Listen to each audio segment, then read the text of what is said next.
My husband and I go to the movies for different reasons. For Dennis, it has to do with the action, the story, the love, the violence, all that stuff. For me, it's really about like these information literacy moments that I happen to notice that are going on in all the films I see. And so he thinks I'm crazy when we go out for a snack afterwards, and I say, what did you think about that moment that was another one of those fabulous information literacy moments? And he just doesn't get it. But you will, I know you will.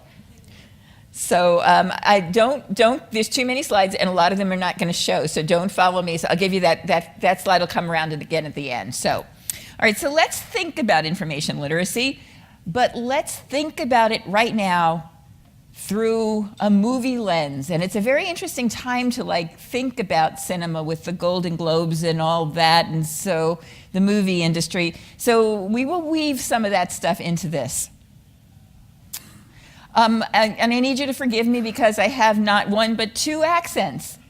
One, I'm from New York and I talk really fast. Two, I'm a librarian and I talk like a librarian. And so you're going to get a lot of stuff. It's going to be a barrage of stuff. So just what I want you to know is that you can choose any size popcorn box that you want. The stand will be open forever. The stuff will always be up. I never take anything down. But you only need to eat a little bit at a time, and it's good for you. All right, so to frame this in terms of literacies, I had about 100 slides on literacy that I eliminated, and I decided to stick with one or two. And this one talks about meta-literacy, which is the concept that a couple of folks from New York, Jacobson and McKay, were talking about. They started talking about it about 5 years ago. Meta-literacy applies to all stages and facets of an individual's life. It's not limited to academics. It's not learned all at once. It focuses on adaptability as information environments change, and critical reflection, which is necessary to recognize new and evolving needs to remain adept. And I wanted you to think about this adeptness and what it means to our kids, not to learn something that's just for now, but to learn something that is truly sticky, to learn how to learn this stuff. Because everything kind of has changed.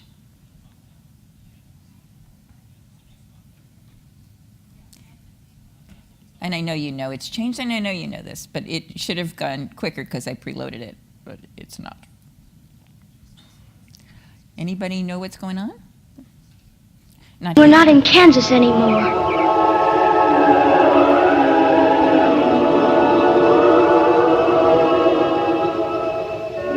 I think that's enough of that.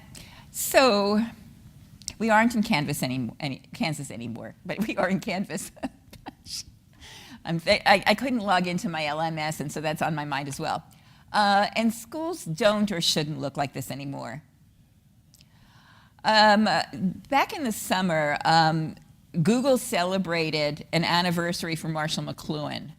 And one of the things they talked about was McLuhan's very famous contention that the medium is the method, that the message. Our method of communication would become more influential than the information itself. And I want to go back to that idea in a minute. Another theory that I think is really important is something that I learned about from a colleague, Judy O'Connor, and it has to do with the Gutenberg parentheses. Has anybody heard about the Gutenberg parentheses? Yeah, and you've probably heard about it from Judy too, right? Yeah. So anyway, if we step back in time a lot, we actually recognize that this period that we celebrate, that is a period that is based on literacy, is a rather small period in the universe of our history. It's about 500 years in the whole of our history. So at the beginning of time, for a long time, until Gutenberg, until 1439, we had a period that was called, that has been called by scholars, the First Orality. And it was scribal and oral, and we had storytelling and all that. And then at some point, we had books. At some point, books were widely shared. And we thought we had reached the ultimate. that this period in time was incredibly literate and smart. And then stuff started happening. So if you imagine that this parentheses kind of closed, this period of time that was a bit of an anomaly, kind of closed. On the other side of the parentheses, something else is happening. We are moving into a period of time where things are not stable, where things are remixed, appropriated, collaborative, conversational, recontextualized, viral. We're reaching what McLuhan had called a global village, presciently.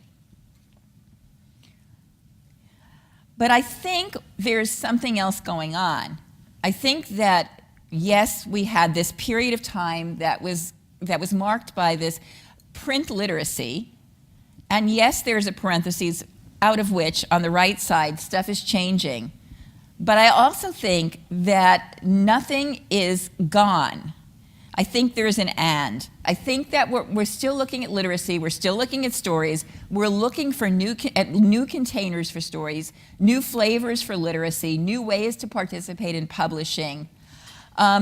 If the participation is, if the parentheses is an anomaly, what is on the other side? And so I think that the parentheses kind of has a break in it. And I'm seeing a puff go that way.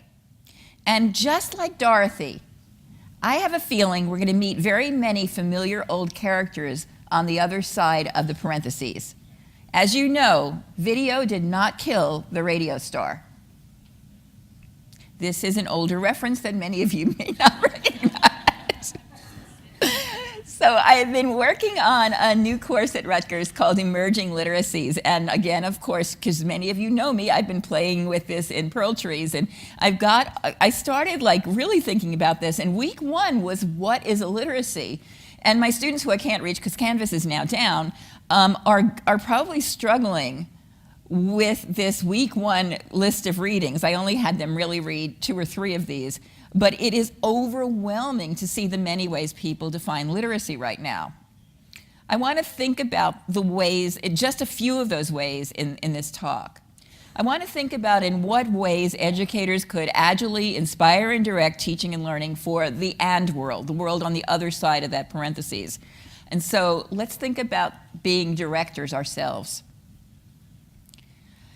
Let's start out with the notion of agency, and as it connects to not digital citizenship, but digital leadership and also compassion. You may remember Peter Parker. Peter Parker, as Henry Jenkins tells us, is a master of the web. He likes to engage in identity play with avatars. He's interested in inter-age interaction. He's constantly in touch with MJ and the rest of his friends. He monitors suspicious behavior in his neighborhood. He wants to actively participate. He wants to learn how to use his full powers, and he makes mistakes. But as educators, we know that Peter can be a hero, and we're going to help him. He has people who are helping him around him. Okay. I don't know what's going on now. I had these all loaded. And it was supposed to be beautiful. I had this choreographed. Do you believe me? Okay, we're going to go back outside of this and try to play it like this. Oh, crud. No, it's on, isn't it?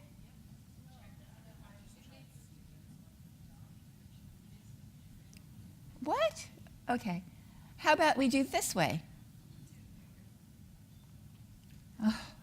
See, now I want you to be impressed because I have backups of every clip but that one.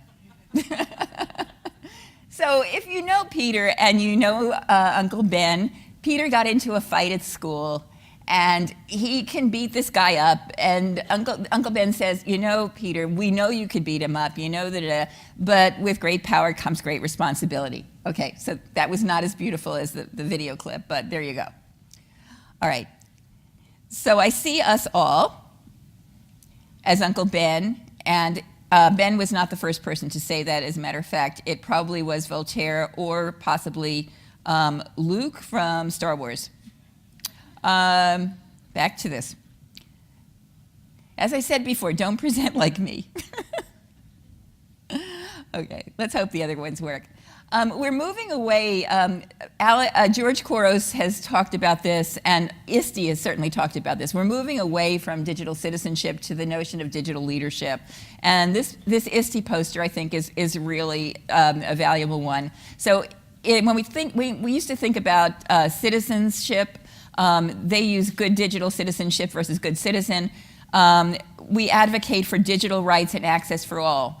I think the difference is we used to be focused on the very basic notion of safety, of protecting kids, of making sure they're a little bit afraid of what could happen. But leadership is a very different approach. This is based on George Couros' work. And so he talks about empowering people with no voice, addressing societal inequality, promoting important causes, being a more positive influence on the lives of others. Inspired by George Couros, Jennifer Casatad, who is a Canadian librarian, wrote a book called Social Lydia. And she has a fabulous website that's a companion to that. And on it are stories of amazing students who are truly digital leaders. And it's worth sharing with your students. Other things that are worth sharing with students in terms of digital leadership have to do with their academic digital footprint. Can they manage their own reputations? Do they see their Twitter feeds as business cards? Do they participate? Do they understand that public is the new default? Do they understand that talking to strangers could be dangerous, but it could also present learning and leadership opportunities? In my lifetime, I have learned more talking to strangers in the last 15 years than I have in the entire life, and many of you were strangers to me. And so I really see that. Do they understand social capital, contributions, the notion of portfolio? Do they understand that resumes are kind of 90s? What we do to them at school is we make them scared. We take their last names off of most of their work. And so what remains in terms of their digital profile are the pictures they post themselves of them drinking beer at parties. And that is a very unbalanced or imbalanced profile. These are the new types of business cards. And so what is in their email sig? I can't tell you how many high school juniors and seniors, before they apply for college, I've had to have conversations with them about their email addresses, like partygirl123 or keg stand kid. Or, you just don't do that. So, and then what can you do in your email sig that leads people to the good stuff about you? I don't think most kids know that they can control that email sig and lead people to the stuff that they want to be discovered about them. In fact, are we all doing that? Are we all modeling that? So my email sig always includes my blog and my About Me page. And my About Me page, while people can discover things about me I don't want them to know, that's just a fact of my life. I'm completely visible. What I'm pushing people to is the stuff I want them to find. And so having kids find that balance is very important. Every time I talk about these things with kids, I update a slide like this, and indeed, college admissions officers are reading kids' tweets. And in this case, Princeton Review has a list of guidelines for kids who want to clean up their acts before they start applying for colleges. Seth Godin tells us that everything we do now ends up in our permanent record, and the best plan is to overload Google with a long tail of good stuff and always act as if you're on candid camera, because you are. George Couros suggests that there are two possible scenarios when you're looking for a job. Your dream job is available and the deadline for your application is tomorrow, so please bring a resume and a portfolio. You could probably put that together the night before. It might not be great, but it's doable. But there's another possible scenario. Your dream job is available and I'm going to need a resume, but I will also be Googling all the candidates to see what they share online. In that condition, in that situation, how would you fare? And if you ask that of your older students, what would they say? So one thing to talk about with students is Logan Paul. And I don't even want to mention the thing that he did that got him into the most trouble a couple of weeks ago. But I do want to talk about his ordinary behavior. And so when he did that visit to Japan, oh, what the heck is going on here? Let me try this again. Everything worked before.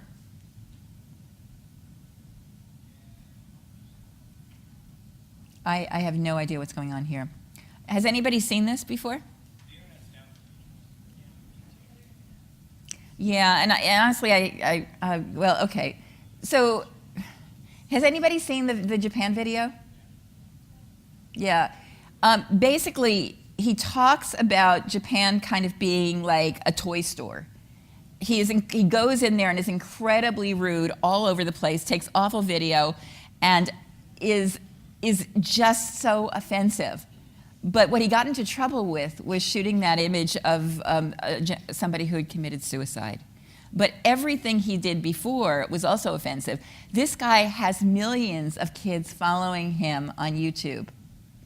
And yet, people don't call him out on that. This was the thing he got called out on. And are we sharing stories that have to do with our curriculum, with the learning, that shows kids in leadership lights?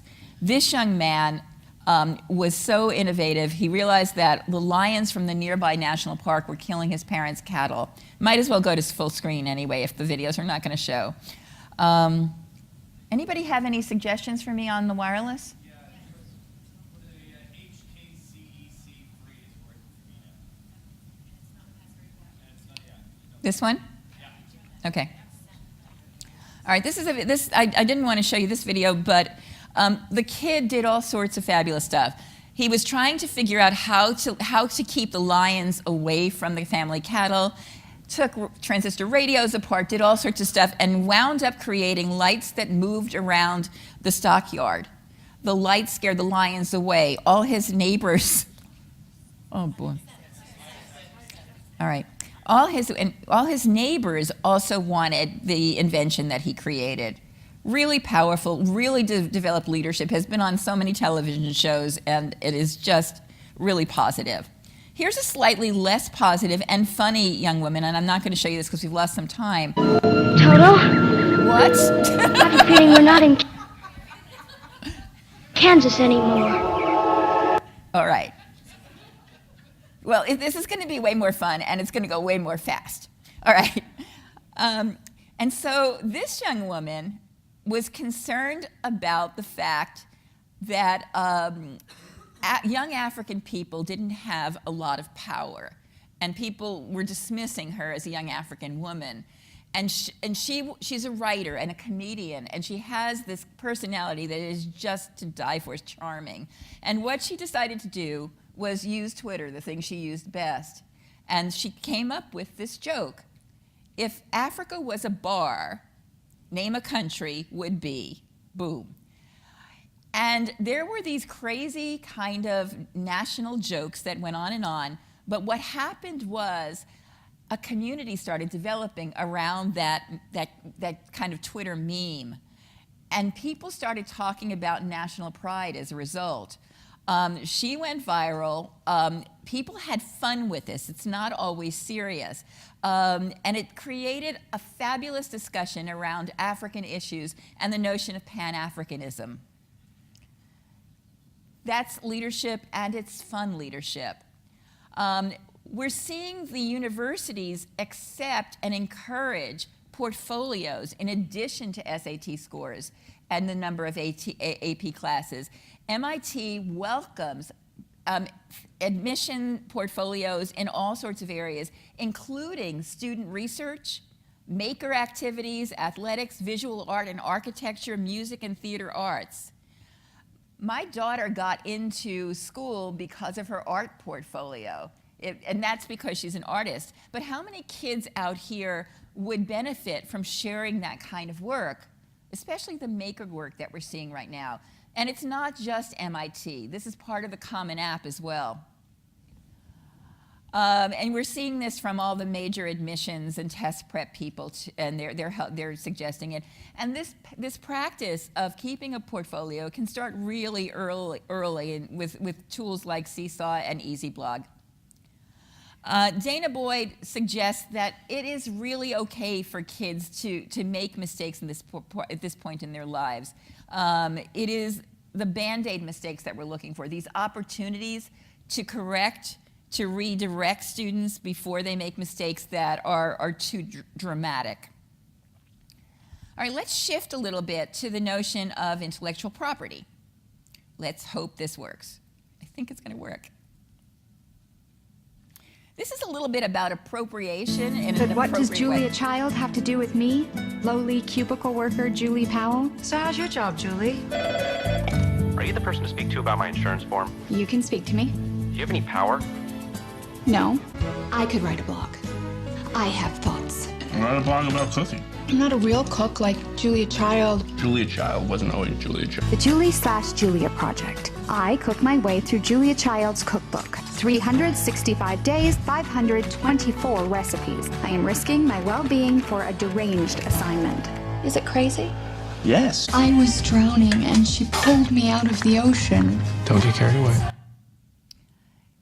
So this whole notion of building on each other's works is really powerful. There is this thing that we can appreciate in appropriation. We shouldn't dismiss it. And I think that many librarians and many educators are scared to welcome the notion of appropriation as it relates to fair use. So I think instead of being gatekeepers relating to intellectual property, we ought to be cheerleaders. It is easier than ever to give credit, and credit is usually required. There are citation tools that send your references directly to Google or Microsoft, whatever type of school you are. And we also have the fabulous Creative Commons. And we lost some time, so I'm not going to show you the new Creative Commons video. But I do want to point you to this copyright-friendly toolkit that I put together that kind of has everything on Creative Commons. And if you were with me yesterday, you heard about CC0. But when we're talking about literacy, do all our kids know about Creative Commons and the options? Do they know what each license means? And more importantly, can they search it effectively? This is the new Creative Commons search box, and it is a prototype. They redesigned it over the last year. And more importantly, this is the license wizard. So you take students through this wizard. It's only 2 or 3 questions. And then boom, at the end of this, I know it's hard to see, but at the very bottom, beneath this part that you can't see, is embed code. So if it's a digital product, all they have to do is grab the embed code and the license is hyperlinked right on their product. Or they can just create it and print it and put it there. And that also kind of contributes to pride in student work. And then do students know about CC0, which is, again, pretty new. In the last 2 years, CC0 has grown at a miraculous rate, and CC0 is different from the public domain mark, but it's huge, and it's about people saying, take my work, share it, rebuild it, you don't even need to attribute. And there is just a wealth of content that students can use without attributing. And so you can use my curation of CC0 image portals and other stuff if it helps you. And then fair use in this category of intellectual property. Most of us are not flexing our fair use muscles. And so what does this mean? When do we use fair use? If I were creating a project that had to do with Native Americans and talked about how they lived, what kind of houses they had, what food they ate, I'd probably look for public domain stuff. If I were looking for a project that looked at how Native Americans were treated in the media, that would be ridiculous. I would have to use clips from, which ones? Disney movies, Pocahontas. I would use Dances with Wolves. And I would have every right to do that because the work that I was doing added value to the original work in a different way. It wasn't merely decorative, it was transformative. it was used in a different way. The test of transformativeness is something that's relatively new in fair use, and we are not using those old measures. It is perfectly okay for me today to quote the films I'm quoting, just as I would quote anything in a scholarly paper, but we're not exercising our fair use muscles. This is a blog post I wrote when my whole world was blown away by Renee Hobbs, who started to teach me about what transformativeness was, and who was one of the forces behind the codes of best practice for fair use in pretty much every artistic industry. There is one for education, and that will guide you through testing for fair use. There are these memes and things. I love this, but it is fair use. I am not using that for the same purpose that Saturday Night Live used that image or that particular thing. So anyway, let's skip and let's move on to news literacy. I'll do a bit more on that tomorrow.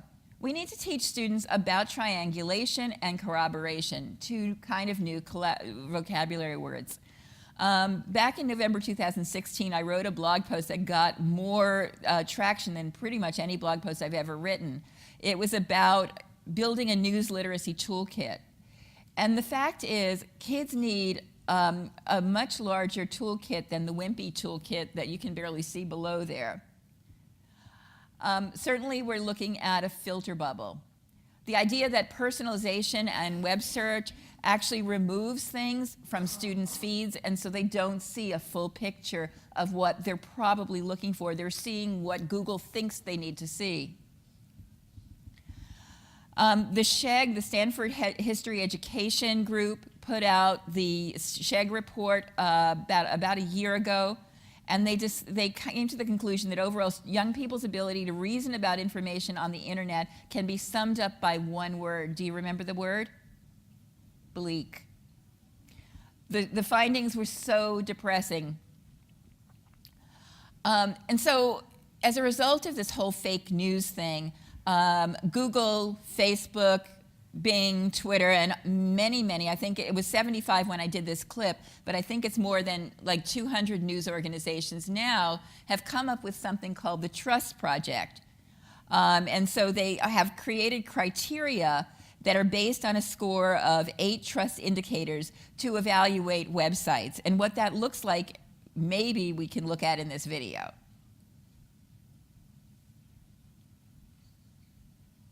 This is Facebook's statement on it.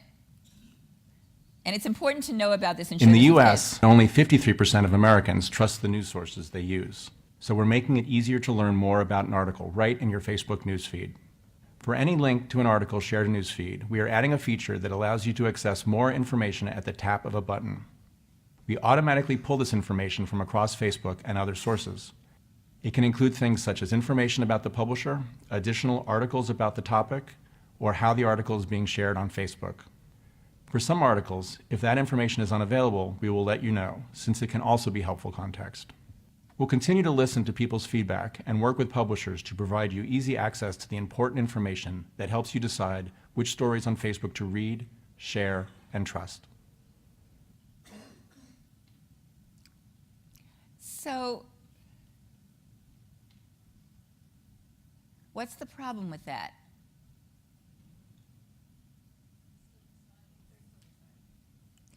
Say that again? They're the ones still deciding. They're the ones with the power about these decisions, although it is a consortium of opinion, right? It's a lot of people working on this around those 8 indicators. So that's one thing. What are some of the other problems with that?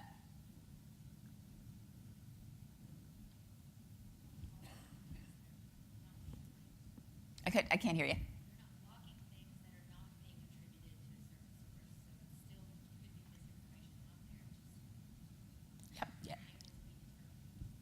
Right, good. And there's other problems. One of the problems is that these credentials, these criteria deal with information at the journal level, at the magazine level, not the article level. So the individual article, we don't know. We don't know whether it came from the sports page, the op-ed page, the letters to the editor page. it is going to it's saying this is the New York Times, this is one of the national newspapers of the United States. It has credentials for being a bit left-leaning, blah, blah, blah, blah, blah. But what is this article? Have you ever looked at a journalist's tweets? If you follow a journalist, they're writing all these stories, but their own personal tweets, which you can follow because they're tweeting as journalists, can be completely biased, completely wacky, and it leads me to wonder about the journalism itself. But that there are all sorts of codes of ethics.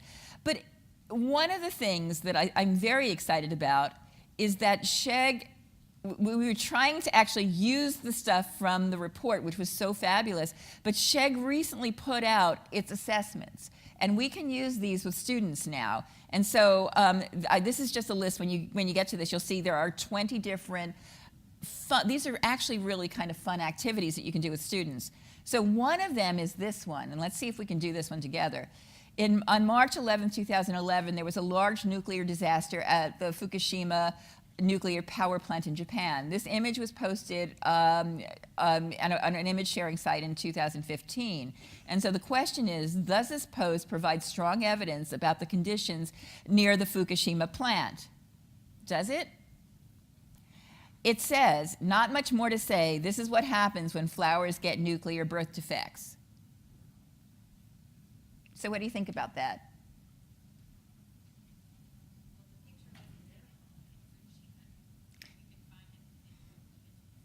Right, so you could drag that image into a reverse image search, which is something that kids have to know how to do, because a lot of the information literacy that we're dealing with has to do with visual information.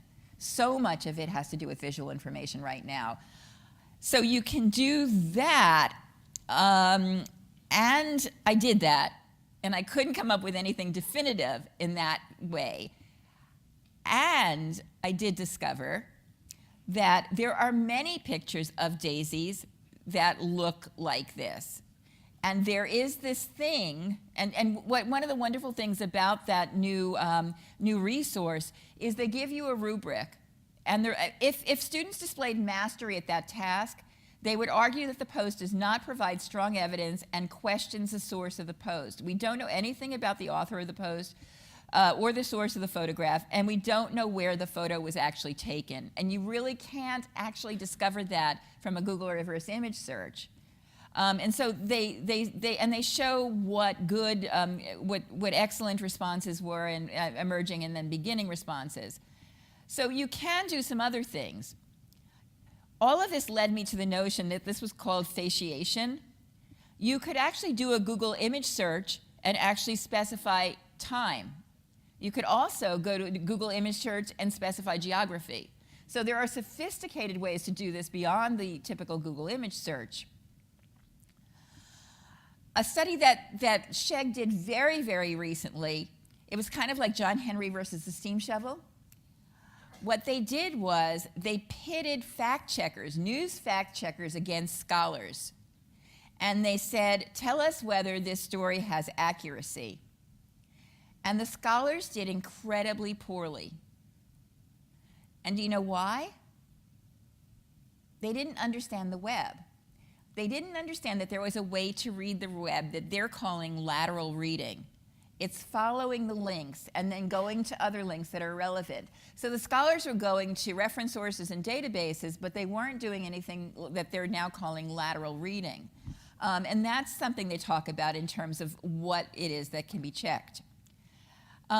Let's see if this will play. So we want to think about what is authority. You know this one? What does authority look like? Tune-ups, oil changes, brake relining, engine rebuilds, rebuild some trannies, rear end. Okay. But does being an ex-mechanic necessarily qualify you as being an expert on tire marks? No. Thank you. Goodbye. Sit down and stay there until you're told to leave. Your Honor, Ms. Vito's expertise is in general automotive knowledge. It is in this area that her testimony will be applicable. Now, if Mr. Trotter wishes to voir dire a witness as to the extent of her expertise in this area, I'm sure he's going to be more than satisfied. Okay. All right. All right. Now, Ms. Vito, being an expert on general automotive knowledge, can you tell me what would the correct ignition timing be on a 1955 Bel Air Chevrolet with a 327 cubic inch engine and a 4-barrel carburetor? It's a bullshit question. Does that mean that you can't answer it? It's a bullshit question. It's impossible to answer. Impossible because you don't know the answer. Nobody could answer that question. I move to disqualify Ms. Vito as an expert witness. Can you answer the question? No, it is a trick question. Why is it a trick question? Watch this. Because Chevy didn't make a 327 in 55. The 327 didn't come out till 62. And it wasn't offered in the Bel Air with a 4-barrel carb till 64. However, in 1964, the correct ignition timing would be 4 degrees before top dead center. Well,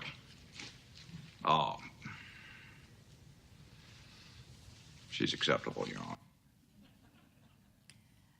So one of the things we're dealing with is who is an expert. Wikipedia is the best thing ever. Anyone in the world can write anything they want about any subject. So you know you are getting the best possible information. So one of the things I really want to suggest is that it is not a good idea to always demonize Wikipedia. And it is not always better than JSTOR. It is contextual. And the the Association of College and Research Libraries, I think, has one of the best statements out there. Authority is constructed and contextual. It depends upon the time in which, or the space in which the information was created, and also the information needs of the user. And you can read much more about this.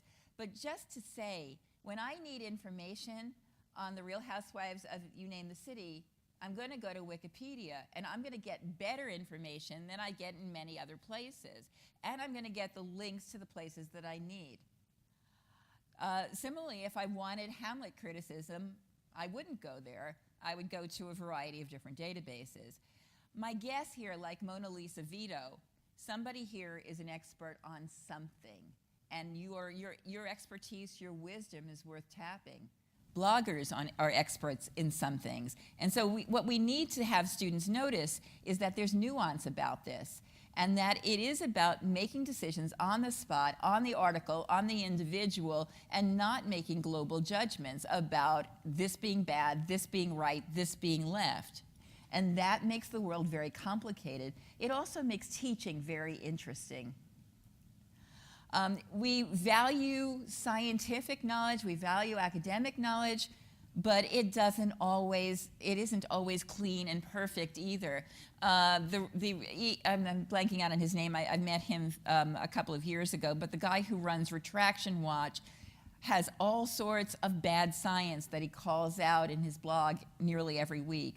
And this is a science education company that put together this rough bad for spotting bad science. So if you have kids who are working in an academic kind of environment, these rules might be important. The notion of a sponsored study in itself brings something into scrutiny, don't you think? And most students don't say, well, this is a scientific article. I can see it's structured like a scientific article, but somebody actually paid for this to be done, and they have an interest in this being, in the conclusion that appears in this way. This is a video that I think is so important. You know who he is, right? At the School Library Journal Summit back in October or November, John Green did one of the keynotes. And this, I thought, was incredibly powerful. It is human-to-human work. You know, in Game of Thrones, there's that huge 700-foot-high wall. Wrong. This is not queued up at the right moment. Everything's going wrong here. Separating the 7 kingdoms. All right. I have to get out of this to do this. Let me see if it'll work when I do it this way. This was supposed to be a really good moment for you. think we need to empower an army of expert librarians and educators to make a future that is more information literate than our present. And I think a lot of that work is going to happen in real life because it can't be scaled, it can't be automated, it is human to human work. You know, in Game of Thrones, there's that huge 700-foot high wall separating the Seven Kingdoms from the army of the dead. I kind of feel like you guys are the wall between civil discourse and the forces that would destroy it. No pressure. I hope that you have other allies. I hope most parents are allies with you in this fight, but it is individuals working daily with our students, helping them understand how to interpret information and when to trust it, who are introducing kids to the idea of expertise. Because in most cases, teachers and librarians are the first experts kids meet. Of course, we also need to have a healthy suspicion of expertise. Experts have been wrong about a lot in human history, and experts often seek to reinforce oppressive power structures that benefit them. I'm going to stop it there. There was a part before that that was very powerful, but go watch this, at least that part. So, as they say, and I'm going to present through this because it's actually running smoother. No more prizes for predicting rain, prizes only for building arcs. Prizes for developing skeptical dispositions across our learning cultures. And here's something that absolutely drives me crazy, and there has been progress. The SAT used to have all of these truly arcane vocabulary words. There's been a shift in the last year or so. I will never forget what a Pyrrhic victory is. But I never really, right now I'm talking about it, but it hardly ever comes up in my life, and I talk a lot. And so, but there's other things that actually really do come out in my life, and I feel like you can't see any of these. So why aren't we introducing this vocabulary to our learners? Do our kids know what a content farm is? Do they know the phrase native advertising? Can they understand confirmation bias, the filter bubble, what a sock puppet is? Not only what virality is, but how it works and why it's critical to understand it. Do they understand the herding phenomenon, astroturfing, triangulation and cross-verification? And I can't remember who it was who used it. It was Ewan this morning who was talking about heuristics in a slightly different way. But there's this thing called brand heuristics. So when we think about the New York Times, we think about it heuristically, and we think, okay, this is perfect. But it is not perfect, and it often leans in a particular direction. But because it says New York Times, we trust it implicitly. So you'll have all these slides, and you will also have all the definitions in another sheet. The Digital Resource Center of Stony Brook University has one of the richest information and news literacy services I've ever seen. And their glossary is absolutely fabulous. And it is a glossary that is used by journalists, and there are also lessons that you can use with students. One thing they use is this abbreviation, IMVANE. The bedrock of deconstruction for news is this IMVANE rubric. Independent means the sources are preferable to self-interested sources. Multiple sources are preferable to a report based on a single source. Sources who verify or provide verifiable information are preferable to those who merely assert. Authoritative and informed. Name sources are better than anonymous sources. So all of these are things that kids can use as a test. They're not checklist kinds of things. They're things that have to be part of your disposition of skepticism. So I absolutely love this. These are things I've put out for my students, and I've started building these years ago, and I kept building them. This is a news literacy vocabulary to talk about credibility, and the list keeps growing.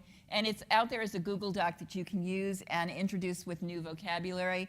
And those are rules of thumb that I started using with kids maybe 5 years ago that I also keep building. And one of them is very simple. If somebody says, because a study reported this, why aren't kids going back and finding the study?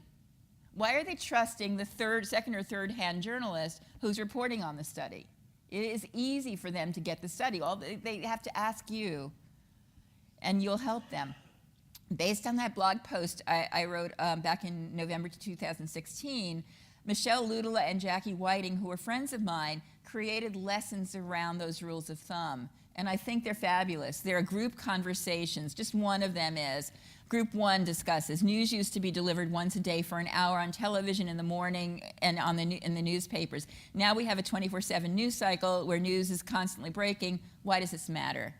These are great conversations to have with kids, and they can happen across disciplines. And they don't need to happen every day. Another thing that you can do is build a school-wide current events scaffold. You do current events in science, you do it in health, you do it in all the subjects, but don't just ask those questions at the beginning. Why did you choose this article? How did you find it? Does the author have bias? Pick the nut quote from this. What's the nut quote? So what? Why does this matter? What is your personal reaction to it? What questions remain? Who was not interviewed when this was written? What information was not there? Those are powerful questions. But the idea, I think, is really to put the onus on the learner, the person who we want to be the skeptic. And a very, very easy strategy across the school culture can be simply requiring students to put annotations when they do a works cited. And this is the high school version of the annotations that we used as a school-wide system. And I had a lot of choices, and the teacher would choose 2 or 3 that he or she found the most important. But on an elementary level, all you have to do is say who wrote it, why would you trust him or her, why did they write it, how did you find it, where did it come from, and how does it help me answer my question or make my case? And these can be simplified even further. I think we're running out of time, so I don't want to go into search agility, but I'm going to kind of go through these. There are reasons. I think of databases as the easy button. In the states buy them, state libraries buy them, but these are my arguments for why you should use databases beyond they impress your teacher. They make life easy, and they're also great for differentiation. You can listen to the article. You can put it on a podcast. You can automatically send the citation to any citation generator or to Google Docs or to Microsoft 365. You can translate articles so easily in most of the databases, and the kids don't even see these functions, but they're great. And there are citation tools within. And I'm going to skip through these. Another thing kids don't get is they can have their news pushed to them. In the last session, we looked at some of these tools that set up alerts and curate news, and we looked at that news swipe news app that will help kids access 200 newspapers on a mobile device. And they can choose the ones that they want. And we can have them start in new places. I think it's really important that when kids go to Google, they just don't go to Google. So this is a fabulous training center that Google News Labs has put together to train journalists. Every lesson in this is perfectly appropriate for middle and high school students. But one thing that a lot of folks don't know is that Google Books hides some pretty fabulous stuff. Books, if you're identifying birds, go to the Feather Atlas in Google Books. If you start with Google Books rather than Google, you will find treasures, and you can use the filters to find the free books. Do you know how many copies of Life magazine, going back to, I don't know what year it is, are archived in Google Books? There are magazines like crazy. There's a huge list of old magazines that you can use for historic projects, but most kids don't know that. Did you know that you can go into Google News and merely by doing the custom date range, you can pull up articles, primary source articles and articles from newspapers going back in time. And you don't even need to pay for a database to do that. This is reverse image search, and I'm going to skip by a bunch of these because we lost time in a lot of things. Searching Twitter is a really important skill. You can search Twitter directly from search.twitter.com. There is an advanced Twitter search. On the Search Twitter page, you can identify some very basic filters From whom? From people in your network, from people outside of your network. Anywhere, what language? All of these things are resident in Twitter. Another thing people are studying is the behavior of world leaders on Twitter, not just the one in the United States.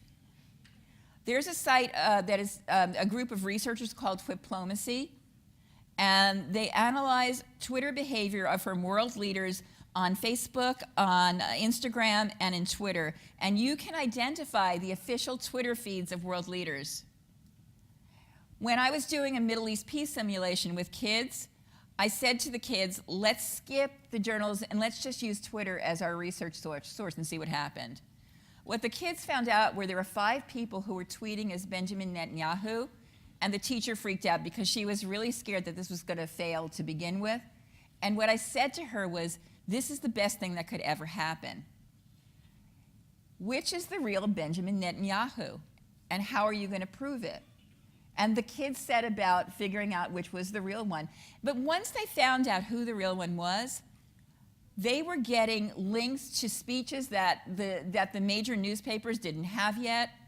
They were finding out information about what was going on in the Knesset, all sorts of stuff that they couldn't get through regular news means. And this really worked. But finding the right person. I was touring CNN in Atlanta about a year ago, and you are not allowed to take pictures of the news floor. But this is representing it. Do you know how the reporters are getting their news? They're using TweetDeck. They have a whole bunch of Twitter feeds set up, and they're examining them all in one time, and so they can scan the Twitter feeds. I saw this on almost every screen down in the newsroom. And we can use social media as a search. How much time do we have? I don't know that we have much, so I'm going to have to do my big ending. We have about 5 minutes? 7 minutes? Okay. Let's just think about inquiry. It's not inquiry if students know what the results they're supposed to get, the questions and steps are predetermined, the teacher is working harder than the students. It's not inquiry if you just Google it, or if you just ask Alexa or everybody else. Inquiry is about a process. It's not the destination, it's part of a journey towards knowledge. And it's about the question. I'm not going to go into this video, but it's about Elle, who asks really good cross-examination questions in Legally Blonde. You'll have to trust me. It's about scaffolding questioning, because kids do not automatically come up with good questions. And if you were with me yesterday, you saw the question organizer that I've been using for the last 20 years that really just works. It's not the only tool, but it's one of them. We're looking now at data literacy. We'll play a little bit of that one. Or not. Right. Let's do the math. Our service mission here was supposed to last 31 souls. For redundancy, they sent 68 souls worth of food. That's for 6 people. So for just me, that's going to last 300 souls, which I figure I can stretch to 400 if I ration. So I got to figure out a way to grow 3 years worth of food here on a planet where nothing grows. Luckily, I'm a botanist. He also understands data. Probably everybody knows about this article that was in the Harvard Business Review saying that data scientist is the sexiest job of the 21st century.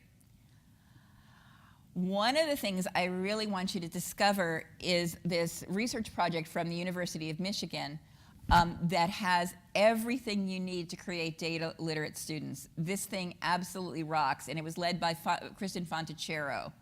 I pulled a lot of my resources for this little section in it, but it links you to all of the world's open data. And this is, instead of assigning a research project with journal articles, assign a data project and have them really dig into these data sets. They're all over the place. The World Bank Open Data. There's a really fun site to just play with called Spurious Correlations that makes ridiculous connections, that shows what bad stuff can happen with data. There's a great site called 100 People. In a world of 100 people, they examine one particular demographic thing and one element, and you can use this with younger children because it helps make data understandable. And then using Wolfram Alpha as a search tool, we talked about that yesterday. One of the things it does is it generates charts. These charts can be used in infographics, they can be used to make an argument, they can be used as evidence. I've seen a lot of people use infographics as an assessment tool, but I haven't seen them all done very well. And so what I tried to do with our infographics lesson is show kids what their choices are. Why would you make a word cloud? Why would you create a histogram? When do you need a hierarchy? When do you need a timeline? And how do you make these decisions? And how do you talk through these things? And so we did this, and I had a LibGuide that had everything you needed with the whole package on how to do infographics. And then we had some really excellent products that we kept up there as models for the students that followed. And one way to actually scaffold this is to have students find an infographic and criticize it. And you can annotate, you can write around these infographics, you can use hyperlinks. It's really powerful. So what we want is we want kids to begin to think like detectives.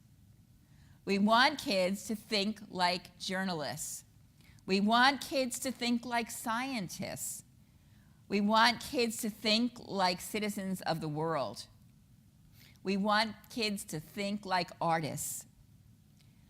And among the skills that they need, we talked about curation, so I know that many of you were here. This is a very short clip, though.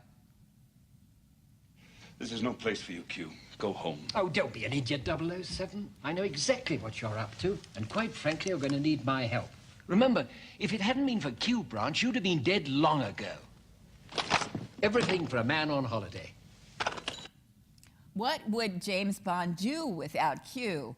We are the Qs for our students, aren't we? And so we need to curate, and we need to teach them how to curate. So these are just some of the resources that I realize that so many of you have been in my other sessions.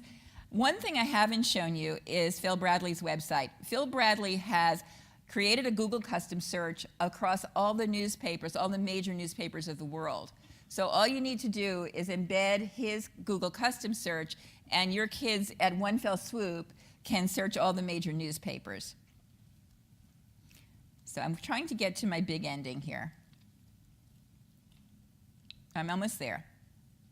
So I want to end with the notion of global literacy. And I'm not going to show you the clip, but I think this says it. E.T. was about empathy. It was about connecting with people who don't look like you necessarily. It's about helping out. I don't think I need to convince this particular group in the importance of global connections.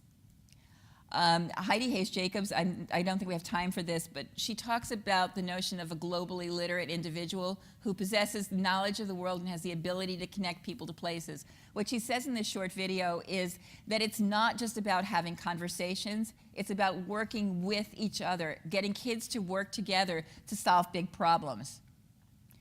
If we put the prefix geo before anything, it changes the lens in which we look at problems.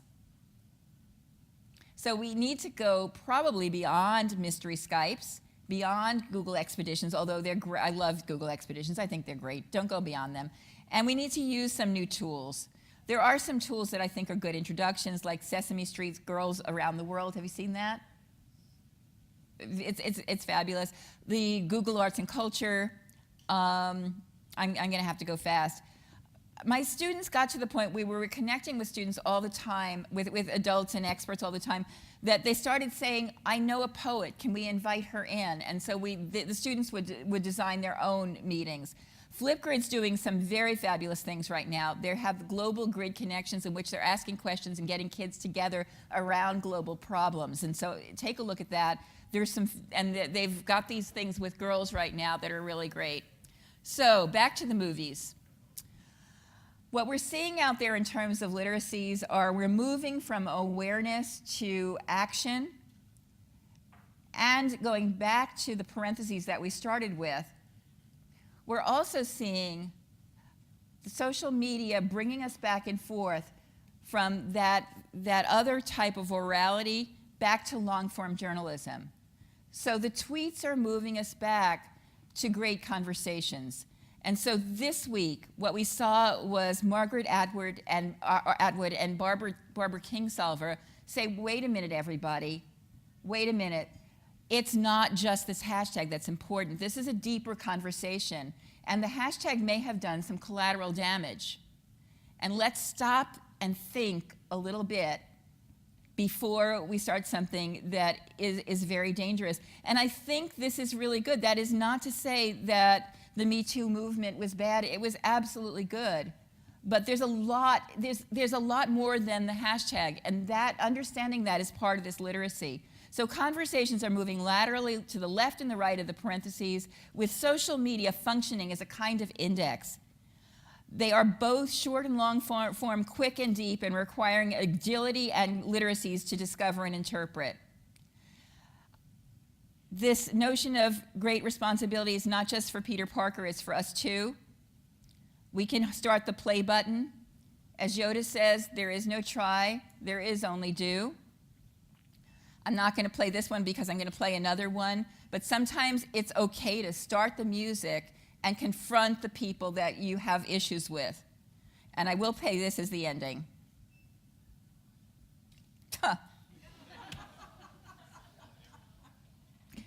However, let's try this. I have another idea. Here we go. Someday I'll build a King Island and share myself with all my friends. It's global.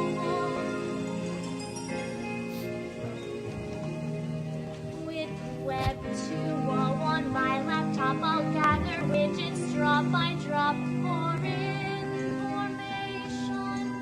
portals. So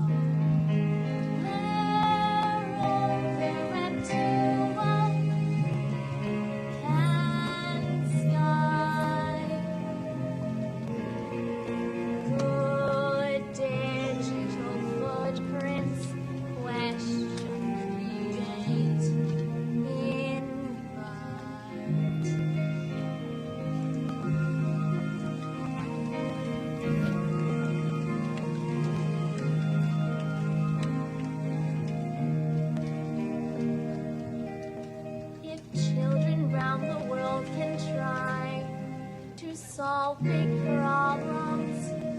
Why, oh, why can't I?